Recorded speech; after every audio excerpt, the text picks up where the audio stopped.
Okay, now I've oiled the chain, placed this screw. I don't know what happened to that screw is missing. Place this screw. I fixed the tube, aired it up, ready to mount it back up now, and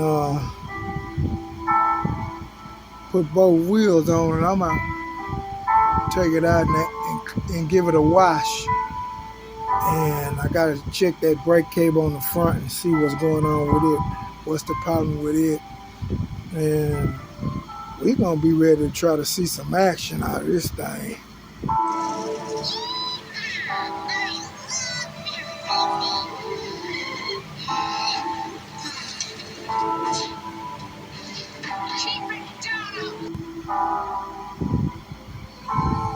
That should be next after this.